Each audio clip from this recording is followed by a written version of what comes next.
kok jarang menyebut Pak Muhaimin Pak dalam statement-statement Bapak ini Pak? Sekarang saya mau menyebut Pak Muhaimin karena pemilu ini sangat penting. Tentu pertama-tama bagi Indonesia, demokrasi mesti diselamatkan. Kualitas demokrasi kan ditandai dengan fairness. Kalau hal-hal yang substansial ini udah nggak ada, apalagi yang mau kita rawat, Mas? Ya boleh saja 1 putaran, 2 putaran, tapi jangan ada pemaksaan dengan cara-cara yang saya sebut melampaui batas tadi. Betul presiden itu punya hak berkontestasi, tapi dia juga punya kewajiban mengayomi seluruh rakyat gitu ya. Jangan sampai ini jadi sejarah pemilu terburuk padahal anak muda tuh menjadi pemilih dominan. Mau menjalin hubungan nggak sih? Entah itu koalisi, entah itu apa. Karena ya narasi 01 dan 03 mirip ini.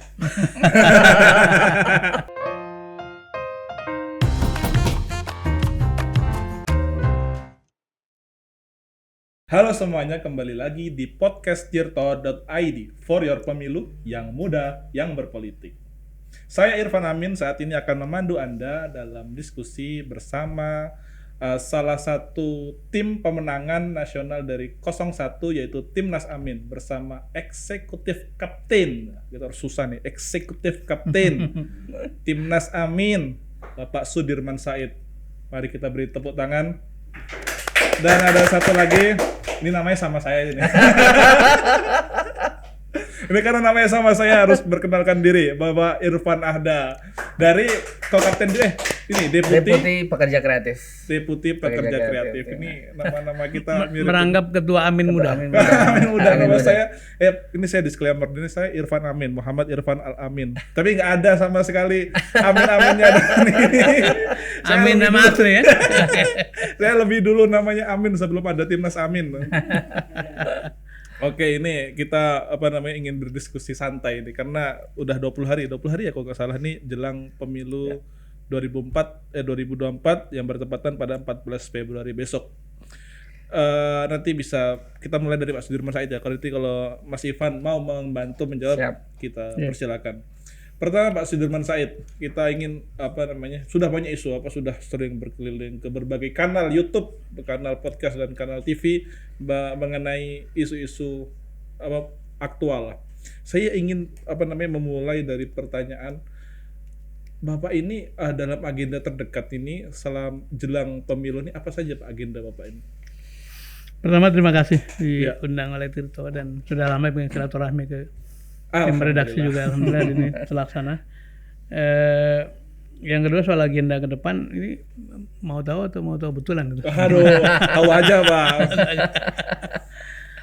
Ya tentu saja yang paling prioritas adalah mendorong ya, terus membooster dukungan pemilih yaitu masyarakat. Jadi kita memang selalu memprioritaskan ketemu dengan masyarakat. Ya kebetulan kita berbagi tugas lah. Kandidatnya ketemu dalam forum-forum yang massal sifatnya. Nah kami ketemu dengan para penggerak di lapangan dan itu kita lakukan sejak 1,5 tahun lalu. Sampai sekarang juga kita teruskan. Jadi saya banyak waktu keliling daerah bertemu dengan simpul-simpul kita menyebutnya sekarang pejuang perubahan. Tapi juga menghubungkan antara elemen partai dengan ormas, dengan para relawan dan sebagainya. Yang lainnya sesuai dengan tugas saya dari dulu memang mencoba menjahit atau menghubung-hubungkan berbagai stakeholders, termasuk komunitas internasional karena kita memang kepingin sebanyak mungkin mata itu melihat pemilu kita. Mengapa begitu? Karena pemilu ini sangat penting. Tentu pertama-tama bagi Indonesia, demokrasi mesti diselamatkan. Tapi juga penting bagi kawasan, bahkan penting bagi dunia. Kalau demokrasi Indonesia ini terganggu, saya kira sebagai negara yang dengan ukuran penduduk besar, jumlahnya besar, dan sebagian besar Muslim itu juga menjadi sesuatu yang patut diperhatikan juga. Jadi kita juga komunikasi dengan berbagai organisasi lah atau institusi untuk menceritakan situasi kita seperti apa dan mengundang mereka memberikan satu atensi gitu. Salah satunya ke Amerika Serikat tuh. Salah satunya, tapi saya pergi ke beberapa negara ASEAN juga, kemudian bertemu dengan komunitas masyarakat Eropa. Diaspora. Bukan saja teman-teman warga Indonesia, tapi juga para pemerhati, para aktivis dan juga para policy maker yang concern pada demokrasi kita. Bertemu konglomerat gitu, Pak. Kan kita sekali-sekali ya. Kan kita tahu, Pak. Dan ini kan gini, bertemu konglomerat itu tidak harus konteksnya soal uang ya, karena mereka juga butuh pandangan, butuh update gitu. Jadi kita bertemu dengan para pengusaha juga untuk menjelaskan suasana, menjelaskan progres, sekaligus menyampaikan pandangan-pandangan bahwa ya tentu mereka bertanya soal platform, program segala macam. Jadi itu bagian yang juga saya kerjakan. Oh, berarti apakah ada yang, tapi goal nggak sih Pak itu untuk menjadi dukungan secara finansial ini Pak? Secara keseluruhan saya harus mengatakan memang semua orang bercerita bahwa para donatur potensial itu sangat sulit untuk bergerak ya. Kalau dikatakan terus terang, pesannya bukan saja harus mendukung salah satu, tapi juga dilarang atau jangan sampai mendukung yang lain. Dan kami termasuk yang dikasih warning lah. Dukungan pada kami termasuk yang dikasih warning. Dan berkali-kali saya nyatakan kami simpati sepenuhnya kalau kemudian ada sikap-sikap yang sangat berhati-hati, karena memang yang dihadapi mereka jangankan pengusaha gitu ya. Para pimpinan partai pun mengalami tekanan luar biasa. Jadi memang ini sesuatu yang sangat tidak biasa, sangat berbeda yang kita alami. Kalau Pak JK sudah mulai bicara terus terang, belum pernah ada pemilu yang seburuk sekarang ini. Dan itu harus menjadi satu informasi yang diketahui oleh masyarakat, karena pemilu adalah hak publik, dan kalau penyelenggaraannya begini kan sebenarnya kurang sehat kan gitu kan. Oke. Tadi sudah berbicara mengenai tekanan, tapi saya juga ingin bertanya ke Mas Ivan, Deputi Amin Muda ya. Ya, ini kan mengenai tekanan, tadi Pak Sudirman sudah menyampaikan tekanan-tekanan itu seperti apa sih yang dialami? Kalau misalkan Pak Sudirman, saya kan tekanan sudah banyak ya. Apakah mengincar yang mudah juga tekanan itu? Ya, Mas Irfan makasih. Jadi kalau saya dan teman-teman, ini ada elemen namanya Amin Muda. Kita fokus memang mengawal bagaimana effort campaign ini sampai ke suara anak muda gitu ya. Nah, salah satu yang jadi concern kita adalah sebenarnya tren beberapa waktu terakhir tuh kita cukup memberikan semangat ya. Karena memang secara organik kita melihat teman-teman yang anak-anak muda yang awalnya silent majority ini mulai bersuara, dan momentum itu ketika debat tuh sudah mulai berlangsung. Jadi sampai kemarin kita secara rutin tuh Mas Irfan, teman-teman Amin Muda buat titik nobar debat, udah kayak nobar main bola Mas. Oh, seru ya. Nah kalau selama ini kan nobar tuh nobar bola ya, ini nobar debat. Nah, ini kan satu tradisi yang baru sekali ada, dan kita ngerasa ini salah satu cara yang gampang. Nah, pressure-nya ada di mana? Itu. Nah sebenarnya gini, kalau kita ngelihat suara anak muda tuh bisa kita temukan, selain kami juga terjun ke daerah-daerah secara rutin, ini mungkin udah lebih dari 50 titik di daerah gitu ya. Tapi kita melihat di conversation sosial media. Conversation apa sih yang nggak mau? Ya percakapan di sosial media lah, tweet gitu kan, terus komen-komen all in dan lain-lain kan kira-kira gitu ya. Itu begitu intimidatifnya. Kita anak-anak muda yang di Amin ini nggak pernah takut sekalipun. Tapi intimidatif lebih kepada kita membayangkan bagaimana negara kita yang tingkat literasinya begitu challenging dan menantang gitu ya Mas. Tapi kemudian percakapan gagasan tuh akhirnya kemudian kalah dengan percakapan pokoknya nggak ngaruh, tetap ini, pokoknya nggak ngaruh dan seterusnya. Nah itu yang lebih kepada kemudian kita tuh jadi kayak resah dan ini harus lebih nambah semangat lagi. Jadi sebenarnya kita ngerasa sejauh ini anak-anak muda tuh lebih kepada kan kita harus manfaatin juga FOMO-nya ya, fear of missing out itu kan kayak wah kayak kalau yang lain nih pada milih ini kok nggak ada yang milih 01 segala macam. Nah tapi sekarang kita minta semua bersuara Mas Irfan di semua platform yang mereka miliki. Gitu. Ini menarik ya, saya sambung sedikit. Kalau tadi kan saya cerita soal kesulitan memperoleh support, tapi juga ada hikmahnya. Jadi dalam keterbatasan kita running sebagai timnas ya, tetapi kemudian didukung oleh masyarakat umum, masyarakat organik yang tidak kita mobilisasi, ternyata sumber daya mereka tuh luar biasa. Jadi kalau kita lihat di daerah-daerah tuh ya Masya Allah, artinya kami setiap kali pulang dari kunjungan ke daerah, bertemu dengan tadi para penggerak, bertemu dengan kader, bertemu dengan orang-orang yang aktif di lapangan itu seperti mendapat energi double gitu ya. Kalau orang-orang itu yang dalam keterbatasan saja begitu semangat gitu. Apalagi kita yang di level nasional. Jadi ada satu dinamika baru yang juga mungkin tidak ditemukan di tempat lain. Justru akibat tekanan-tekanan yang berlebihan itu, kemudian muncul keberanian baru. Dan mungkin refleksi yang disampaikan Mas Irfan tadi adalah muncul di anak muda. Bahwa betapapun tekanannya begitu keras, tapi kita tidak ingin Mas Irfan ngeliat juga kan banyak banget gerakan-gerakan yang sukarela itu berbasis interest, hobi gitu kan teman-teman. Itu benar-benar kalau kita ditanya, kita juga nggak tahu yang mulai siapa orang di balik ini, karena itu bagian dari memang suara-suara anak muda yang memang tulus pengen dukung aja Mas gitu loh. Itu bahkan nggak diorkestrasi sama teman-teman timnas anak muda, nggak ada sama sekali. Contohnya Anies Bubble kemarin. Ya itu, teman misalnya bahkan beberapa waktu terakhir bisa ngeliat tuh ada website yang bagus banget dibuat teman-teman. Ini Have a Nice Day. Have a Nice Day. Have a Nice Day ya. Itu keren banget. Itu salah satu contohnya lah. Terus itu ya, tekanan itu Videotron diturunkan tuh emang karena kesalahan administrasi apa tekanan sih itu?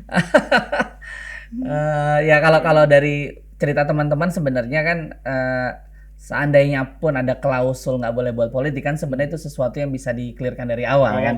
Itu yang disesalkan oleh teman-teman sebenarnya kan. Jadi ya akhirnya kemudian kan wajar ketika orang-orang punya prasangka yang lain-lain kan gitu. Dan teman-teman nih bayangin Mas, ini mereka tuh uangnya uang sendiri. Patungan gitu segala macam, bahkan fundraising kita lakukan benar-benar kolektif aja. Jadi kita juga bayangin udah semangat segala macam terus kayak loh kok malah nggak ada sekali, dan hilang satu tumbuh seribu Mas. Hilang satu tumbuh seribu. Menarikin di tengah tekanan orang tuh kan harusnya tuh menghindari tekanan. Ini malah ingin menambah tekanan. Pak Sudirman Said kemarin bikin statement soal menanggapi Pak Jokowi. Seneng ya ini. Pak Jokowi. Soal yang presiden boleh ikut berkampanye. Ya. Ini gimana sih Pak? Coba Bapak statement dulu. Bagaimana itu menanggapi presiden boleh berkampanye? Bagaimana menurut Bapak itu? Tadi cerita yang disampaikan oleh Irfan itu kita menyebutnya kecelakaan yang menyenangkan. Dan di antara yang kita peroleh antara lain tadi kecelakaan-kecelakaan yang satu persatu akhirnya membawa benefit bagi pasangan ini. Nah, kembali ke poin yang serius tadi, saya sangat prihatin sebetulnya dengan sikap itu, karena pertama respon publik kan luar biasa tuh ya. Karena bagi saya kira bagi kita semua orang-orang berpendidikan itu, betul presiden itu punya hak berkontestasi, tapi dia juga punya kewajiban mengayomi seluruh rakyat gitu ya. Sehingga tugas terpenting dari seorang presiden adalah di samping dia mungkin punya hak asasi lah untuk mendorong siapapun, tapi juga dia punya tugas memimpin, tugas memberikan teladan, tugas memberi contoh, tugas meninggalkan legacy atas tindakan, kata-kata, perilaku, pilihan sikap yang bisa menjadi rujukan. Bukan saja sekarang, tapi juga nanti ke depan gitu. Nah, jadi ketika seorang presiden mengatakan presiden boleh kampanye, boleh memihak segala macam, ya konteksnya apa dulu gitu. Konteksnya apa dulu? Secara undang-undang pemilu mengatakan begitu betul. Tapi ada Undang-Undang Dasar 45 yang mengatakan presiden bersumpah akan memerintah dengan seadil-adilnya, melindungi seluruh rakyat seadil-adilnya, dan memberikan satu leadership yang mengayomi seluruhnya. Nah itu kan tingkatnya lebih tinggi. Jadi kalau kemudian dihadapkan itu, apalagi kemarin yang membuat kita tuh merespon, karena itu diucapkan dengan latar belakang peralatan perang gitu, ya. Kemudian beliau mengatakan kita boleh, presiden boleh, ya boleh. Nah karena itu saya sih tidak ingin bicara sebagai salah satu pihak sedang berkontestasi, tapi sebagai warga negara sekali lagi yang kebetulan diberi kesempatan untuk punya pendidikan dan bayar pajak tentu, kita ingin melihat presiden kita itu kembali pada marwah sebagai pemimpin, sebagai pengayom, sebagai teladan. Karena sekali lagi kita baru punya 7 presiden.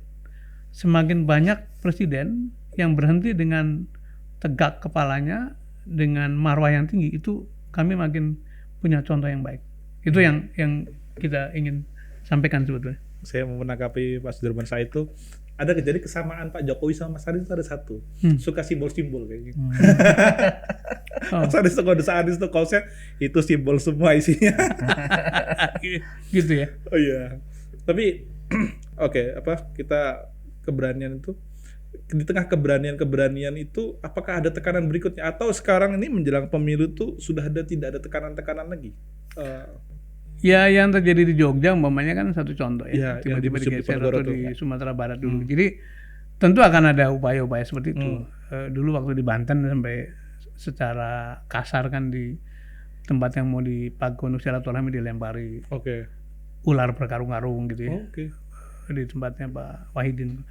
Ini bagi kita sesuatu yang niscaya saja, karena saya sebut niscaya karena sejak awal signal yang diberikan oleh pimpinan tertinggi negara itu bukan signal yang netral, tapi signal yang berpihak. Jadi seluruh tahapan yang sifatnya menghambat atau menghalangi kita itu sebetulnya konsekuensi dari pesan itu.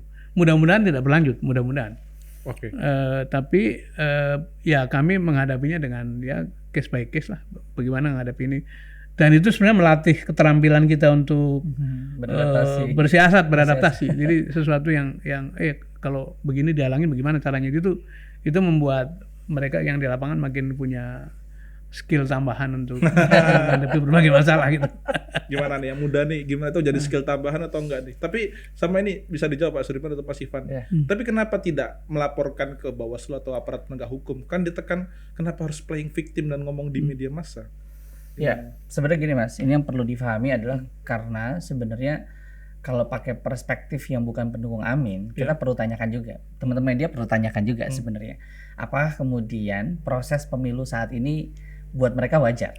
Ya, kita bicara tidak, silakan tanya kepada masyarakat yang tidak berpihak kepada 1, 2, 3.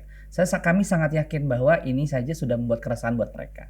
Nah, kita tahu ada banyak juga laporan-laporan yang dilaporkan baik pasangan 01 yang dilaporkan atau sebaliknya dan seterusnya. Tapi yang kita tahu juga bahkan kadang-kadang itu nggak dilanjutkan ataupun kemudian tidak punya muaranya. Nah, kami percaya bahwa begini, proses ini juga bermakna bahwa kita paslon, kandidat dan para pendukungnya punya kewajiban mengedukasi publik juga dalam literasi politik.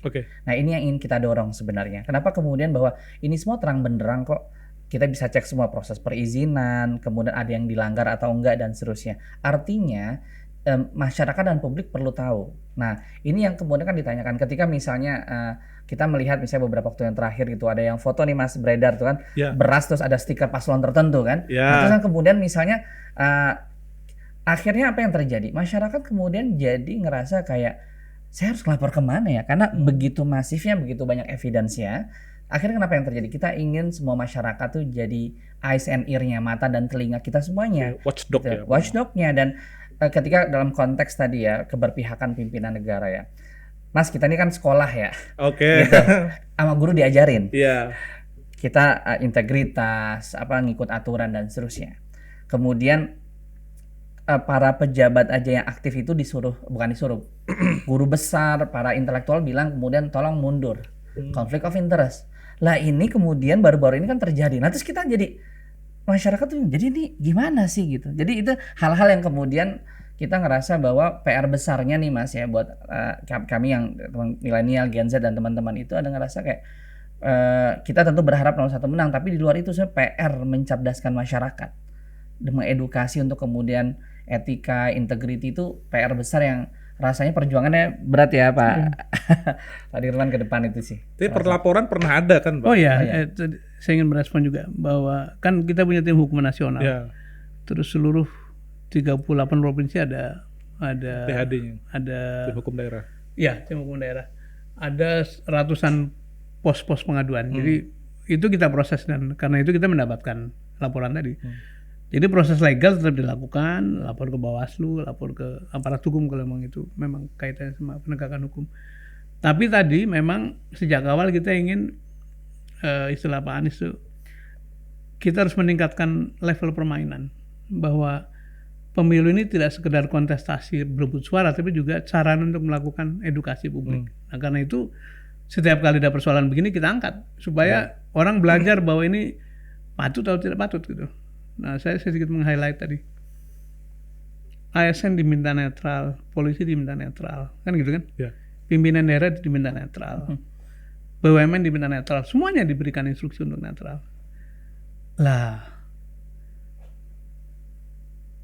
bibitnya dari semua itu kok bisa mengatakan saya berpihak? Itu sebetulnya sedang membatalkan perintah kepada seluruhnya. Nah, karena itu memang kembali perlu disorot, dan kan hak warga negara untuk mengatakan, karena menjadi presiden itu adalah memperoleh kewenangan publik yang itu dipilih oleh rakyat. Karena rakyat boleh mengingatkan lah, kira-kira gitu. Nah, ini menarik nih. Biasanya nih ada gium nih, musuhnya musuh tuh adalah teman. Nah, ini kan kita anggaplah 01 korban lah ya. Nah, korbannya nggak cuma satu, ya kan? Ternyata ada 2 korban. Ini mau berteman dengan korban berikutnya. Maksud saya gini, konteksnya adalah 01 dan 03 ini mau mau menjalin hubungan nggak sih? Entah itu koalisi, entah itu apa. Karena ya narasi 01 dan 03 mirip ini. Walaupun 03 kan sebetulnya belum lama jadi bagian dari kekuasaannya. Oh, belum lama jadi korban. Jadi korban. Jadi agak beda. Tapi memang gini. Secara normatif kita mengatakan pemilu ini betul kompetisi, tapi ujungnya adalah berteman lagi gitu ya. Jadi kita memang komunikasi dengan siapapun, dengan 02 juga gitu. Saya kebetulan banyak teman di sana. Di 03 juga begitu. Tapi kalau melihat suasana batin belakangan ini, memang mesti diakui bahwa ada suasana yang satunya sedang memperoleh benefit atau advantage dari kedekatannya dengan kekuasaan. Yang satu lagi, yang 2 barangkali, 1 dan 3, kami sih dari awal sudah bukan bagian dari kekuasaan. Gitu ya.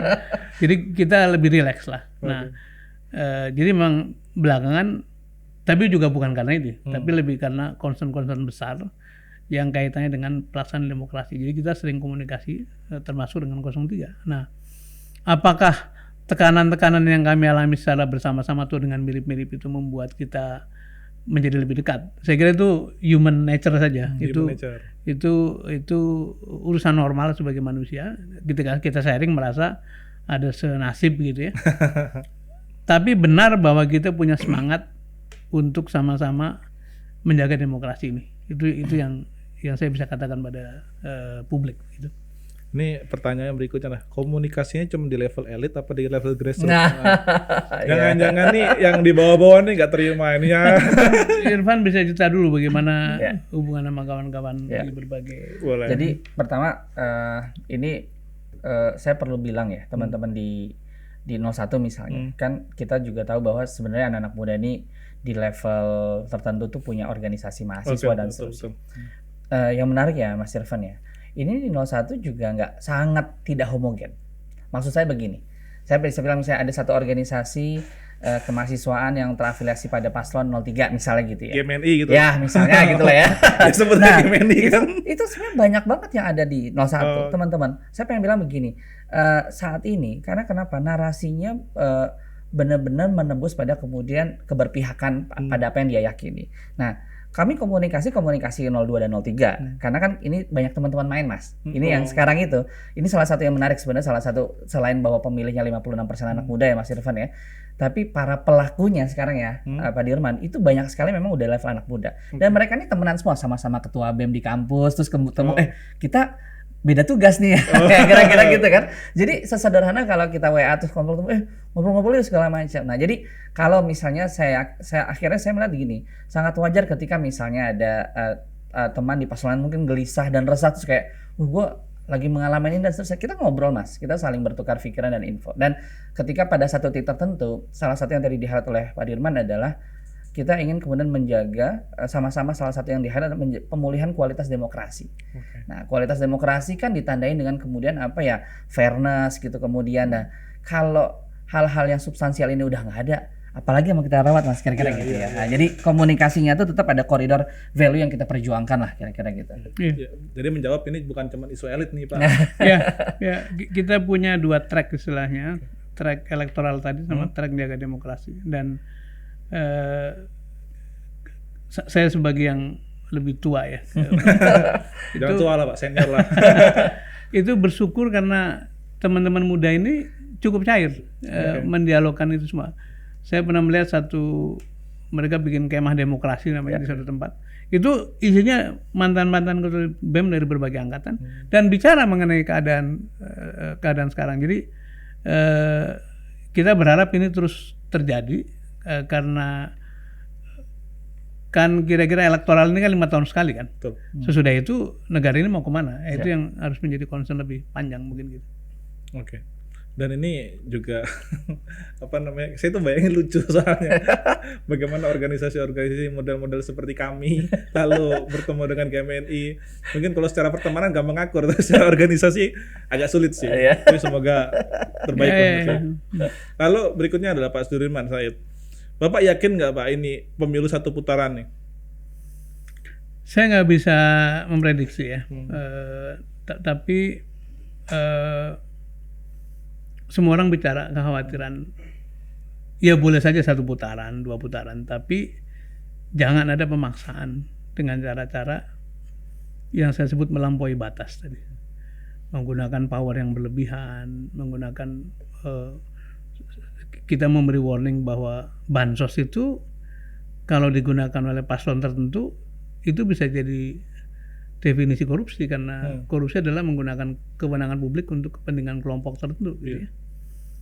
Kalau itu dilakukan kemudian terjadilah seseorang atau satu pasangan menang 1 putaran dengan kekuasaan, bisa saja secara politik itu menang tapi secara legitimasi dan kestabilan itu akan berisiko dan itu semua orang sudah memberi warning begitu. Karena itu akan baik kalau semua pihak menjaga diri. Ya kita berproses normal saja. Kita memahami siapapun yang ada dalam kekuasaan, incumbent itu punya advantage, kita paham lah. Tapi jangan eksesif, jangan berlebihan. Karena itu akan menimbulkan reaksi juga gitu. Nah kami juga menyadari yang di dalam sebagai penantang pasti terbatas, pasti dihalangi, pasti ditekan segala macam. Kita menyadari itu. Nah kalau game atau interplay ini terjadi dengan wajar, saya kira siapapun yang menang mau 1 putaran mau 2 putaran nggak ada masalah karena ya memang pemilu selalu ada yang menang ada yang kalah. Tapi jangan mengambil yang bukan hak orang, apalagi dengan cara-cara yang tadi yang saya sebut melampaui batas karena sejarah membuktikan kok kekuasaan yang diambil dengan cara tidak bermoral, dengan cara tidak legitimate itu hanya soal waktu. Dan kita tidak ingin demokrasi yang sudah ditata begitu rupa sejak reformasi itu tiba-tiba harus kandas karena keinginan. Nah, yang harus kita ingatkan terus-menerus adalah sayang sekali ada salah satu pihak yang masuknya tuh dipaksakan. Waduh. Sampai harus merubah undang-undang dan itu kan signal yang buruk sekali kan. Nah kalau saja itu tidak terjadi sebetulnya tensinya akan sedikit berbeda gitu. Itu yang juga mungkin harus kita terus ingatkan. Itu kalau kelompok lain. Tapi kalau misalnya kelompoknya Pak Sudirman Said sendiri, yakin nggak kalau Pak Anies bisa menang 1 putaran? Kita tidak. Cara hitung-hitungan ya Pak, ada nggak? Tidak ingin jumawa, tidak ingin takabur ya. Kita juga tahu keterbatasan gitu. Tapi kembali. Kadang-kadang kita melihat ke daerah itu semangat yang luar biasa dan saya tidak tahu ujungnya seperti apa. Yang jelas di DKI dulu pernah ada kejutan besar. Pak Anies dikatakan masuk putaran 2 pun tidak bisa waktu itu kan 2017. Tapi ternyata bukan saja masuk tapi memenangkan putaran kedua dengan sangat meyakinkan. Itu satu kejutan yang kita tidak pernah duga. Atau saya sendiri pernah mengalami walaupun masih belum memenangkan pertarungan. Saya seminggu sebelum coblosan disebut 15%, 13% segala macam. Tapi ternyata begitu hari coblosan dapat 42%. Sesuatu yang kita juga tidak tahu. Jadi kejutan seperti itu bisa terjadi dan tadi kami mengambil posisi yang penting ikhtiar keras, berdoa terus-menerus untuk kebaikan bangsa ini dan mudah-mudahan sih tadi apapun hasil dari pemilu ini betul-betul membawa Indonesia yang lebih ya istilah para senior di gerakan nurani bangsa itu pemilu yang jujur dan bermartabat. Itu yang kita harapkan. Ini sebelum kita closing nih, saya ada satu pertanyaan penasaran nih ke Pak Sudirman Said. Kok jarang menyebut Pak Muhaimin Pak dalam statement Bapak ini Pak? Ini apa saya yang kurang terinformasi? Mungkin saya by default saja ya, sejak awal membantu Pak Anies. Kemudian yang kedua saya punya psychological kepekaan psikologi bahwa Pak Muhaimin adalah bagian dari Partai Kebangkitan Bangsa. Jadi saya menghormati wilayah itu. Tapi dalam berbagai event di mana kita membicarakan keduanya sih, jadi kita tidak punya hambatan sama sekali. Lebih kepada mungkin aja by default saja. Iya, saya baca statement, saya mendengar pidato apa tuh, kok Pak Muhaimin nggak disebut-sebut. Nanti Pak Muhaimin nanya nih, mana Pak Sudirman Said nggak sebut-sebut saya. Mungkin nanti kapan-kapan kita sebut-sebut. Tapi izin dulu, boleh nggak tuh? Ya. Ini closing statement deh, apa mengenai harapan dari Pak Anies atau Pak Muhaimin ke depan nih? Apa bagaimana nanti mulai dari Bang Ivan nanti ke Pak Sudirman Said, silakan. Ya, makasih sebelumnya teman-teman Tirto. Ya, pastinya pertama 20 hari lagi kita akan proses pencoblos gitu kan, dan kita berharap nilai-nilai etika proses itu dijaga benar-benar, dan saya yakin teman-teman media ini adalah salah satu garda terdepan untuk menjaga dan mengedukasi masyarakat gitu kan. Jadi semoga hal-hal itu terus diperjuangkan teman-teman media gitu, karena keberpihakannya pada value kan, bukan pada kandidat. Yang pertama. Yang kedua, buat kami sebenarnya semangatnya adalah semangat kemudian meningkatkan level permainan. Kemudian saat ini kita tentu ada referensi survei dan lain sebagainya. Tapi di lapangan saya selalu bilang sama teman-teman yang muda gitu ya, survei itu satu hal gitu ya. Tapi ingat, banyak sekali dalam proses politik itu apapun bisa terjadi gitu kan. Dan teman-teman tuh sampai kemudian istilahnya peluit pertandingan belum selesai, selalu ada peluang untuk bisa meraih kemenangan. Itu yang kita pengen dorong. Jadi injury time ya, betul. Jadi kami di titik akhir ini ya Mas Irfan ya, kami beberapa waktu yang lalu bersama Pak Dekan mengeluarkan program One Day One Amin. Nah, jadi itu itu kayak spiritnya setiap hari sebenarnya orang dengan mudahnya bisa ngajakin orang milih Amin. Gitu. Jadi dan ya mungkin satu nggak cukup, harusnya 1000, 100 dan seterusnya gitu kan. Nah, tapi poin kita adalah sebenarnya kita ingin hype ini, semangat teman-teman itu terkonversi untuk menjadi suara. Ya kan, ujung-ujungan tetap spirit elektoral. Nah, dan mudah-mudahan proses ini memberikan pendidikan politik yang baik ke anak muda dan masyarakat. Dan ini adalah momentum di mana 56% lebih anak muda kan. Bayangkan, jangan sampai ini jadi sejarah pemilu terburuk padahal anak muda tuh menjadi pemilih dominan. Thank you, Bang. Terima kasih Bang Ivan. Sekarang saya mau menyebut Pak Muhaimin.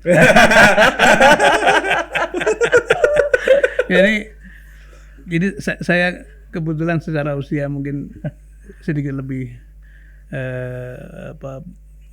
banyak dari beliau berdua ya, tetapi saya kagum pada keduanya gitu ya. Dan keduanya adalah figur yang saling melengkapi. Misalnya, pertama-tama dua-duanya aktivis, itu sesuatu yang kami syukuri, chemistry-nya sangat cepat nyambung. Tapi kedua-duanya saling melengkapi. Misalnya, Pak Anies itu banyak terekspos dalam pergaulan internasional, dan bahasanya itu bahasa mereka lah. Artinya mereka bilang he talks in our language lah, dan itu sangat mudah. Sementara Pak Gus Muhaimin sangat terbangun, sangat pengalamannya banyak mengurus grassroots sebagai orang Nahdien. Yang kedua, kalau lihat Pak Anies ini kan cenderung serius. Nah, Pak Muhaiminnya cair gitu ya. Jadi kadang-kadang dua-dua ini sesuatu yang saling melengkapi. Itu terjadi di mana-mana. Yang ketiga, menurut saya adalah bila nanti mereka dijodohkan atau dipersatukan oleh satu peran bersama, kita membayangkan Republik ini di depan wajah internasional diwakili orang seperti Pak Anies, kemudian di grassroots diurus oleh orang seperti Pak Muhaimin yang sangat dekat sama masyarakat bawah, ya terutama tentu saja beliau tumbuh dari kalangan Nahdien. Tapi belum lagi tadi satunya cenderung berlatar belakang Islam modern, Muhammadiyah dan sebagainya, satu lagi ke Nahdien. Jadi keduanya saling melengkapi, dan kami punya harapan besar bahwa dua orang muda ini akan bisa membentuk pemerintahan yang kuat, yang profesional, kemudian betul-betul merangkai seluruh spektrum baik keumatan maupun kebangsaan gitu. Nah, itu yang barangkali saya sebagai orang yang dari awal ikut ada di dapur gitu ya, punya harapan besar dan mudah-mudahan itu bisa kita peroleh atau kita tunaikan. Gusti Allah mudah-mudahan ngijabahi. Silakan penonton amini kalau ini. Amin ya. Ya amin. Oke, terima kasih Pak Sudirman Said. Pak Sudirman, terima kasih.